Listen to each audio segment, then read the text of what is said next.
말씀을 함께 나누겠습니다. 이스라엘 자손의 온 회중이 실로에 모여서 거기에 회막을 세웠으며 그 땅은 그들 앞에서 돌아와 정복되었더라. 그러나 이스라엘 자손 중에 그 기업의 분배를 받지 못한 자가 아직도 7지파라. 아멘. 사명에 대한 그림을 그리라 라는 제목이고요.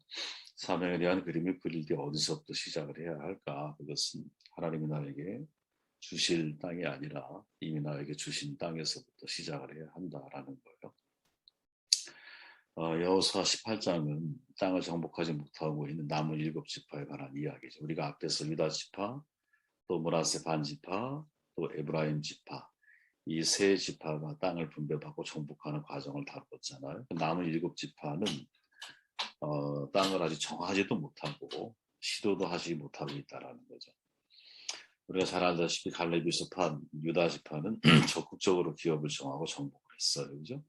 그리고 요셉의 아들들 므낫세와 에브라임 지파는 기업을 정하고 도전했지만 완전한 정복에는 실패를 하죠. 그러나 남은 지파 7지파는 기업을 정하지도 못하고 정복 의지도 보이지 않아. 여호수아는 7지파에게 3명씩 선정해서 두루 다니게 하고 지적도를 그려오라. 공동 번역에 보면 지적도를 그려오라 이렇게 명령을 합니다. 저는 사명에 대한 사람들의 태도가 이와 같다고 생각을 하거든요. 3부류 정도가 있다라는 거죠. 적극적으로 자기의 사명을 찾아서 도전하는 유다지파 같은 사람들이 있는가 하면 내가 사명을 알고 그 사명을 품고는 있지만 내가 온전한 헌신을 하지 못해서 그것을 완전히 이루지 못하는 요셉 지파 같은 사람들도 있고 또 마지막 사명에 대한 열정도 없고 내가 사명을 찾으려고 하는 시도조차도 하지 않는 7지파 같은 사람들도 있다라는 거죠. 내가 과연 어디에 속해 있는 사람일까? 이거를 한 번쯤 여러분이 돌아보는 시간이 되었으면 좋겠어요. 다수의 사람들이 7지파니까 그 부류에 속한다라는 점을 기억할 필요가 있죠. 다수의 사람들은 대부분 어떻게 사느냐. 사실은 사명을 찾기도 쉽지가 않고 거기에 대한 열정도 없이 그냥 생존하기 위해 인생을 살아가는 사람들이 많다라는 거죠. 그렇다면 이제 우리가 주목해야 할 건 뭐냐? 자기 기업을 정하지 못하고 도전하지 못하는 사람들을 향해서 여호수아가 지금 말하고 있는 내용들은 그들을 움직이게 만들잖아요. 사명의 자리로 그들을 이끌어가고 있잖아요. 과연 어떻게 그들을 다루고 있느냐, 무엇을 지적하고 있느냐, 여기에 초점을 맞춰서 말씀을 읽다 보면 훨씬 더 우리에게 유익한 도움이 될 수 있다고 저는 판단을 합니다. 3절 말씀을 제가 읽으면 어느 때까지 지체하겠느냐, 사명을 미루면 안 된다. 사명을 미루면 여러분 내 인생 전체가 뒤로 밀리는 인생이 되게 되어 있어요. 여호수아는 자기 기업을 정하지 못하고 정복에 대한 열정도 없는 그 시간만 자꾸 지체하고 있는 7지파에 대해 책망을 하죠. 그죠? 아직 가나안에 남은 땅이 많이 있었거든요. 엄청나게 많이 남아 있었잖아요. 왜? 3지파밖에 사실은 땅을 정하지 않았기 때문에 상당히 넓은 땅이 사실 지도를 보면 남아 있었거든요. 근데 선뜻 엄두를 내지 못하죠. 이유가 뭘까? 용기가 없기 때문일까? 아니면 선택에 대한 불안함 때문일까?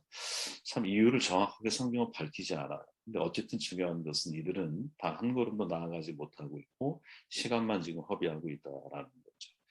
지체하고 있는 분명한 이유를 성경은 말하지 않지만 한 가지 팁이 있다면 여호수아의 말을 들어보면 한 가지 이유는 명확하다라는 거예요. 그게 뭐냐? 어느 때까지 지체하겠느냐? 그들은 미루고 있다라는 거죠. 그죠?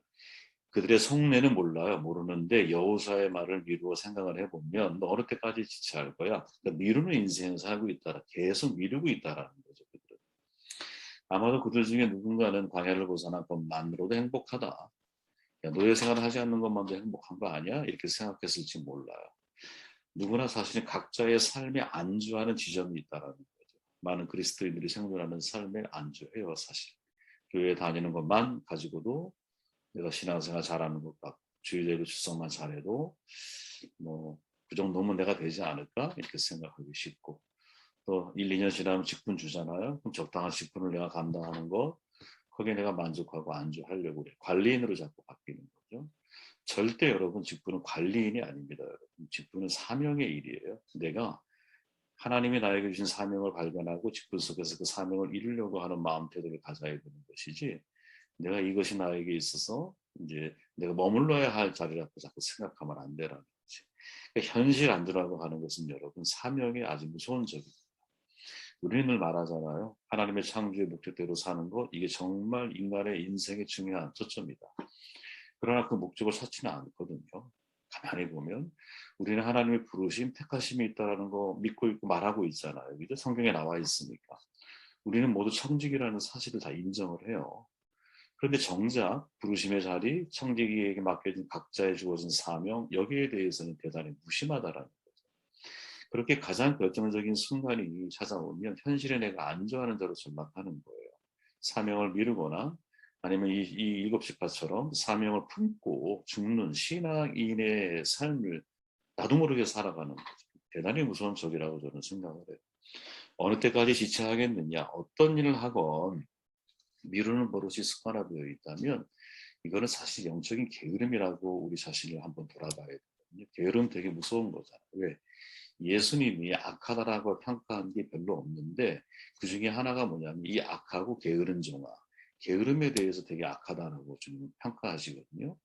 이 게으름을 여러분 우리는 되게 잘 이해하고 넘어가야 되는데 이 게으름을 의학계에서 여러분 선택장애 혹은 선택 회피 증후군 이렇게 표현을 해요. 그래서 게으름에 관한 책을 미루는 거에 대한 책을 이렇게 읽다 보면 이건 거의 정신병에 가깝게 사람들이 다루고 있거든요. 시작을 지연하거나 약속을 어기거나 꾸물거리거나 은둔하거나 눈치를 보거나 마지막에 돼서야 서둘러서 그 일을 하려고 하거나 이런 다양한 양상을 가지고 나타나지만 진행 과정은 모두가 다 뭐냐? 병적인 게으름에 해당이 된다. 이 게으름은 여러분 사실은 뭐랄까 지연을 연장하는 것과는 지연을 연장하는 것과는 근본적으로 다르다라는 것을 우리가 이해를 해야 되거든요. 그러니까 게으름은 뭐냐면 사실은 내가 심적으로 뭐랄까 이렇게 어, 어, 방향 없이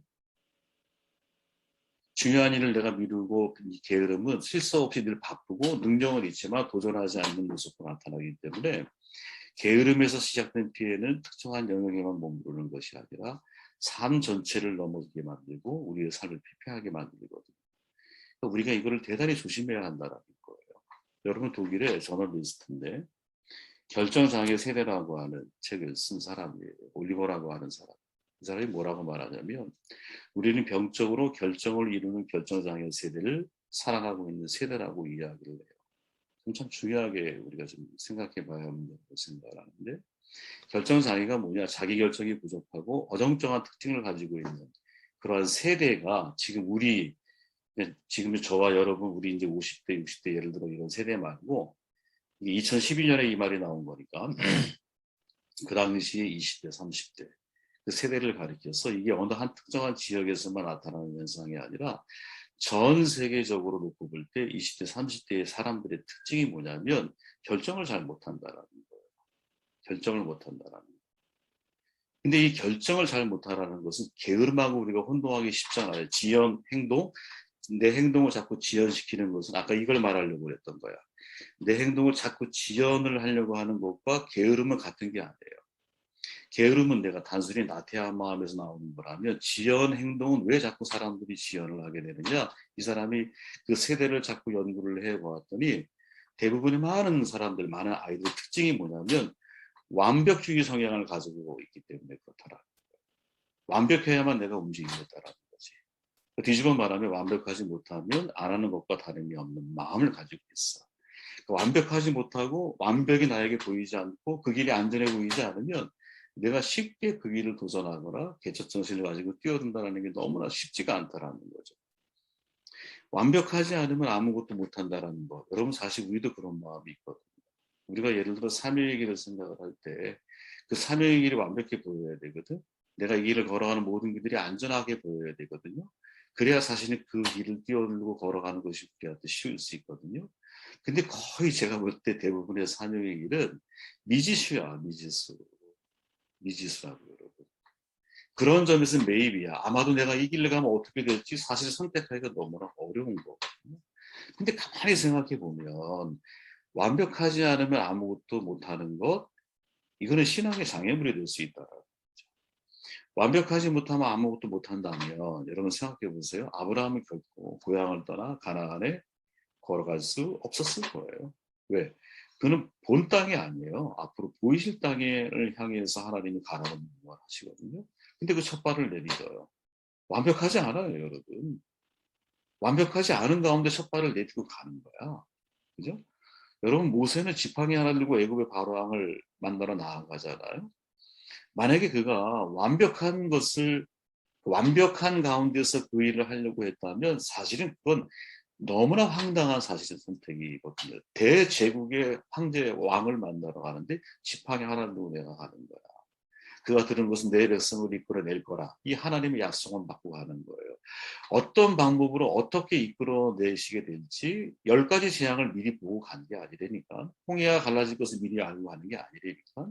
근데 그 지팡이 하나 가지고 하나님 명령에 순종했을 때 완벽하지 않고 갔지만 하나님이 그것을 가르시고 역사하시고 길을 만드시고 광야에도 홍해에도 하나님이 길을 만들어 가신다는 것을 경험을 하는 거죠. 완벽해야만 행동할 수 있다? 그럼 베드로는 여러분 풍랑이는 바다에 뛰어들지 못하는 거예요. 왜? 아무런 안전장치가 없어요. 뭐 그물망을 해놨습니까? 투명한 유리벽을 만들어놨습니까? 내가 구명조끼를 입고 있습니까?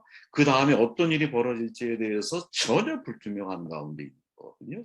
그러니까 완벽하지 않아도 뛰어내리게 하는 힘은 뭐냐? 그게 믿음인데 그렇게 믿음은 도전이고 믿음은 프론티어 정신인 거예요. 그러니까 완벽하지 않으면 아무것도 하지 못하는 성향을 가지고 있다는 것은 때로 진짜 이게 믿음의 장애물이 될 수 있는 거구나. 이거를 기억할 필요가 있다는 거죠. 제가 아까 이 올리버, 이 결정장애 세대라고 하는 이 내용을 다루었던 이유가 뭐냐면 바로 이 부분인 거예요. 우리는 완벽하지 않으면 무엇인지 하지 못하는, 그래서 이게 게으름은 아닌데 내 삶을 자꾸 미루는 인생은 지연 현상을 갖게 만드는, 미루게 만드는 이유는 뭐냐? 불신인 거예요, 사실. 그게. 가만히 생각해 보면, 그죠? 완벽하지 않으면 내가 행동을 못하는 거야. 여러분, 우리가 선교를 가. 그럼 선교사가 현지에서 완벽한 세팅이 되어 있지 않는데 선교를 갈 수 있는 경우는 많지가 않아. 다 미지의 세계 가서 개척을 해야 될 것이고 어떤 일이 예비되고 준비되는지 아무도 몰라. 그때 가야 되거든. 그러면 그 자체에 이미 필요한 게 뭐야? 하나님이 나와 함께 하심에 대한 믿음과 신뢰인 거죠. 내 길을 인도하실 거에 대한 신뢰의 마음을 가지고 내가 첫 발을 내딛는 거지 그 이상도 그 이하도 아닌 게 아닌가? 이런 생각을 해보게 되었습니다. 4절 말씀을 읽어볼게요. 너희는 각 지파에 세 사람씩 선정하라. 내가 그들을 보내리니 그들은 일어나 그 땅에 두루다니며 아멘. 사명을 두루다니며 찾으라라고 여호수아가 사람들에게 명령하고 있다. 세 명씩 뽑으래요. 그리고는 자신이 전에 자기는 밟아봤잖아요. 가나안 땅을 다 40일 동안 이미 40년 전에 갈렙과 함께 나머지 12명이 함께 다 돌아가 봤잖아요. 그죠? 지금 왜 이들이 불안해할까? 왜 이들이 움직이지 못할까? 그 이유는 너희들은 현장 체험 학습을 못했기 때문이야라고 여호수아는 아마 판단했던 것 같아. 그래서 그 중에 세 명을 선출하죠. 그 세 명이 어떤 사람이었을까? 당연히 아마 각 집합 가운데서 그래도 용기 있고 믿음이 있는 사람들이 선출이 됐겠죠. 여러분 이거를 공동 번역에 보면 강력한 번역으로 나왔거든요. 이렇게 말해요. 당장 각 지파에서 세 사람씩 선출하여라. 표현이 완전히 다르죠. 위의 내용과 그죠? 당장이라고 하는 단어가 이 의미 원문 속에 들어있다라 공동 번역을 번역. 여호수아는 인생이요 머뭇거리게 너무 딸딸하는 것을 알아요. 당장 해야 한다라는 거예요. 예. 너희를 절대로 미루면 안 돼. 너희들에게 내일은 없어. 우리는 하루살이는 아니지만 우리의 인생에 내일을 보장받고 살아가는 사람은 아무도 없는 거거든요. 여러분. 그러니까 사실은 나에게 내가 해야 한다라고 하는 도전을 하나님이 내 마음이든 다른 사람이든 환경과 여러 가지 주어진 모든 여건을 통해서 나에게 도전하고 계실 때는 당장 그 일을 내가 실천에 옮기려고 하는 마음을 내가 가져야 되는 게 이게 되게 중요한 거구나. 타이밍이라는 거죠. 타이밍이라는 거. 근데 저는 여러분 세 사람씩 선정하라고 하는 이 말이 저에겐 더 큰 도전이 됐어요. 그들이 앞으로 봐야 할 그 땅을 두루 살필 사람들을 세 사람씩 선출하라는 얘기거든. 왜 세 사람일까? 거기에 대한 뭐 주석에는 아무것도 없어요. 제가 찾으면서. 여기에 대한 해답을 정확하게 얘기하는 사람도 없어. 근데 제가 이것을 봤을 때 사실 어떤 마음으로 은혜가 되었냐면 이 세 명은 그런 거죠. 이 세 명은. 우리가 꿈꿀 수 있는 사명의 가능성을 가리키는 게 아닐까? 이런 생각을 해봤어요. 무슨 말이냐면 이들은 지금 미지의 땅이잖아요. 가보지 않았어요. 그래서 머뭇거리고 있어요. 지체하는 인생을 살아가고 있어요. 근데 이때 지체할 게 아니라 무엇을 우리가 좀 도전해 볼 필요가 있느냐? 야, 내가 할 수 있는 나에게 사명의 가능성이 몇 가지나 있을까? 내가 할 수 있는 일, 내가 이 일을 함으로 인하여 공동체에 유익이 되고, 이 일을 함으로 인하여 하나님의 선교에 도움이 되고, 이 일을 함으로 인하여 내 삶의 의미와 가치를 발견할 수 있는 가지의 수, 가능성의 수를 우리가 한번 고민해 보라. 마치 저에게는 내가 아이들을 위해 도울 수 있는 일이 있지 않을까? 사역자를 도울 수 있는 일이 있지 않을까? 여러 가지 이제 이런 가능성들을 생각을 하잖아요. 무엇을 가지고 이들을 도울 수 있을까? 다양한 것들을 생각을 해보는 거죠. 그리고 다양한 것들을 어떻게 시도도 해보고 또 뭐랄까 그것을 위해서 내가 연구하고 탐구하고 어떻게 도와줄 수 있는가에 대한 길을 마련해 보기도 하고 하는 이런 가능성의 가지에서 우리가 한번 해볼 필요가 분명히 있지 않을까. 그죠? 생각만 할 게 아니라 어떻게 그것을 시도에 옮겨볼 수 있을까. 이 메시지가 저 속에 담겨 있지 않을까 이런 생각을 제가 해보게 되었어요. 마지막 여러분 3절 말씀 읽고 제가 오늘 말씀 정돈하겠습니다. 여호수아가 이스라엘 자손에게 이르되 너희가 너희 조상의 하나님 여호와께서 너희에게 주신 땅을 점령하라 가기를 어느 때까지 지체하겠느냐. 너희는 각 지파에 세 사람씩 선정하라. 내가 그들을 보내리니 그들은 일어나서 그 땅에 두루다니며 그들의 기업에 따라 그 땅을 가지고 내게로 돌아올 것이라 하매. 그림을 그려오라고 말하죠. 지적도예요. 그죠? 공동번역에 보면 여러분 글이라고 하는 단어가 몇 번이나 나온다고 보세요. 4번 나오거든요. 이거 보면 되게 중요하게 다루고 있다는 거죠. 지금 여호수아가 그림을 그리는 거, 비전에 대해서 그림을 그리는 거. 실제 있었던 일이죠, 여러분. 1976년에 올림픽에서 소련 선수들이 그때는 소련이었잖아. 모든 거의 금메달을 다 휩쓸어 갔어요. 그때 성공 비결이 뭐냐면 이미지 트레이닝 훈련을 시켰다라는 거예요. 그 기법을. 지금은 뭐 너무나 익숙하게 사람들이 이것을 훈련하고 하는데 그 당시만 해도 이것이 굉장히 뭐랄까 새롭고 신선한 그런 기법이었죠. 그랬더니 실제로 어떤 결과가 어떻게 돼? 금메달을 다 거의 휩쓴다시피 하는 거예요. 시합 중에 일어날 수 있는 상황을 선수들이 마음속에 그림을 그려보는 거예요. 그리고 그 속에 시뮬레이션을 하는 거죠. 내가 들어가서 그 일을 한번 해보는 거죠. 생각 속으로. 당시 정말 새로운 기법이었고 결과도 좋았어요. 그림을 그리려면 여러분 자세히 살펴야 되잖아요. 대충 보면 안 돼요. 구석구석을 들여다봐야 돼요. 여러 가지 가능성도 다 봐야 돼요. 이런 그림이 우리에게 있느냐. 전 여러분들이 그림을 그리는 사람이 되었으면 좋겠어요. 네. 그리고 그 그림대로 하나님이 나를 어떻게 인도하시는지에 대해서 한 번쯤 여러분들이 뭐랄까 깊이 있게 하나님과 교제를 나누면서 그거를 현실화시킬 수 있는 방법들을 한번 고민해보는 시간을 가졌으면 좋겠다. 이런 반면의 말씀을 드리고 여기서 제가 주목한 게 뭐냐. 3절 말씀이에요. 여러분. 여호수아가 이스라엘 자손에게 이르되 제가 다시 읽습니다. 너희가 너희 조상의 하나님 여호와께서 너희에게 주신 땅을 점령하러 가기를 어느 때까지 지체하겠느냐. 저는 갑자기 여러분 이 구절 앞에 딱 멈추게 되었어요. 아브라함이 여러분 고향 땅 갈대아 우르를 떠날 때, 그죠? 하나님이 보이신 땅이 아니라 보이실 땅이에요, 그죠? 앞으로 주실 땅이었어. 주신 땅이 아니야, 그죠? 그리고 모세가 이 이스라엘 백성을 출애굽해서 느보산까지 왔을 때 아직도 그때까지만 해도 뭐예요? 주실 땅이었어. 근데 여호수아는 뭐예요? 아니다, 이제는 아니야. 이제 요 땅을 건넜어, 우리가. 그리고 이제는 하나님이 우리에게 주실 땅에 대해서 너희들이 지체하는 것이 아니라 주신 땅인데 지체하고 있다는 거지. 여러분 제게 이게 굉장히 충격이었어요. 마음속에. 아 그렇구나. 어떤 생각이 들었냐. 하나님이 주신 곳에서부터 여러분 사명을 그려가야 하는 거예요. 그죠? 하나님이 주신 것에서부터 여러분 시작하는 거예요. 우리에게 적용해 보면 여러분 주시지 않은 것을 여러분 시작할 필요가 없어요. 그림 그릴 필요가 없어요. 우리가 그림을 그려야 할 것은 뭐냐면 지금 내 손에 있는 오병이어를 보고 그림을 그려야 되는 것이고 지금 내 곁에 만나게 하시는 사람들을 보면서 그림을 그려야 되는 것이고요. 지금 그들에게 내가 줄 수 있는 좋은 것들이 뭘까를 그림을 그려야 되는 것이고, 지금 그들에게 거룩한 부담감을 느끼게 만드는 그 부분에서부터 사명의 그림을 그리기 시작해야 하는 게 아닌가? 그러니까 아주 크고 위대한 그림들은 여러분, 우리가 아니어도 이 세상에 얼마나 많은 사람들이 그런 꿈을 꿀 수 있고, 여러분 생각은 자유야. 얼마나 많은 화려하고 위대한 그림들을 사람들이 그릴 수 있겠어요. 그렇죠? 그러나 저는 하나님이 우리에게 주신 사명에 대해서 그림을 그릴 때는 저는 개인적으로 제 개인적인 신앙이에요. 여러분. 그 주신 것에서부터 시작하는 거라 저는 믿어요.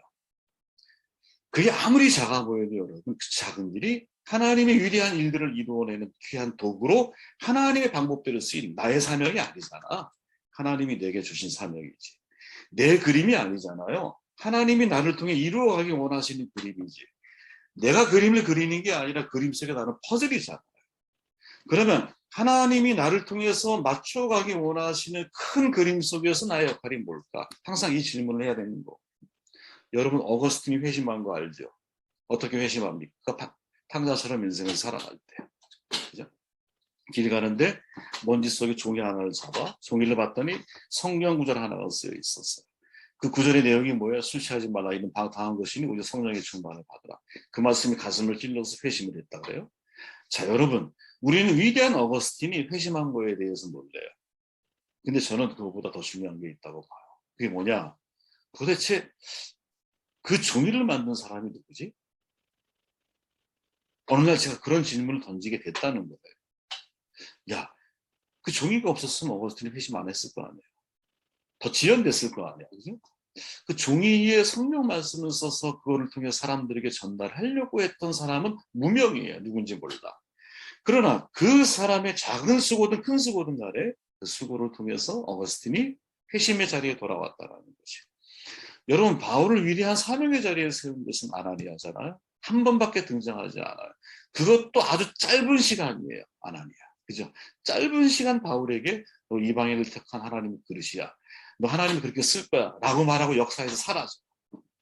그런데 여러분 그 한마디가 바울의 인생의 방향을 결정하게 만들었고요. 그의 인생을 순교의 자리까지 이끌어 나아가잖아요. 그러면 그 아나니아의 입장에서 놓고 볼 때는 큰일이 아닌 거야. 위대한 일이 아닌 거야 사실은. 매우 작은 일이고 매우 어떻게 보면 하찮아 보이는 일이지만 그 일을 하나님께서 하나님의 방법대로 하나님의 퍼즐을 맞추실 때 그죠? 그거로 완성해 가시는 거지. 완성해 가시는. 네. 제가 새벽 묵상하면서 가끔 큰 위로가 될 때가 있어요. 위로가 언제냐? 어떤 분이 이렇게 이야기를 해요. 목사님 제가 해답을 찾았습니다. 혹은 또 어떤 분이 목사님 제가 이제 사명이 뭔지 제가 알겠습니다. 이런 얘기 하시는 분들이 계세요. 물론 저를 위로하기 위해서 한 말씀일 수도 있고 그러면 또 고맙고 그게 진심이라면 그게 진짜 뭐랄까 이 새벽 묵상 말씀 나누는 시간에 제일 큰 열매가 아닐까 이런 생각을 하게 되죠. 그죠? 네. 이 말씀을 듣고 여러분 같이 기도하시고